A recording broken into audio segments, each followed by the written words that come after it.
ધરોહરનો હવે થશે જીર્ણોદ્ધાર।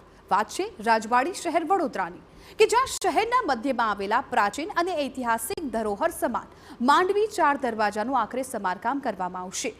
સંરક્ષિત હોવા છતાં માંડવી દરવાજાનો કેટલોક ભાગ જર્જરિત થતા તંત્રની કામગીરી સામે સવાલ ઉઠ્યા। એક્શનમાં આવેલા વડોદરાના મહારાણી રાધિકા રાજેએ માંડવી દરવાજાની મુલાકાત લીધી અને સાથે જ પુરાતત્વ વિભાગના અધિકારીઓએ અને હેરિટેજ કમિટીના સભ્યો પણ હાજર રહ્યા અને કેવી રીતે માંડવીની શાન પાછી લાવી શકાય તે અંગે ચર્ચા વિચારણા કરવામાં આવી।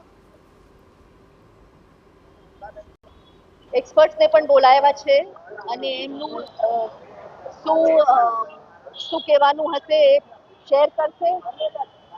પછી એ અમે ડીએમસી જોડે શેર કરશું અને એક આશા છે કે આનું રિપેર થશે અને વ્યવસ્થિત રિસ્પોન્સિબલી આનું રિપેર થશે।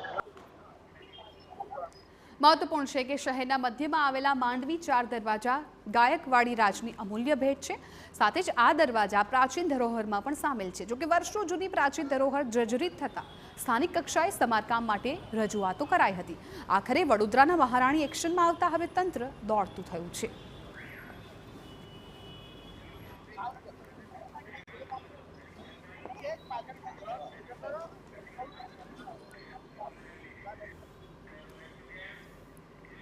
ગુજરાત લાઈવમાં અત્યારે બસ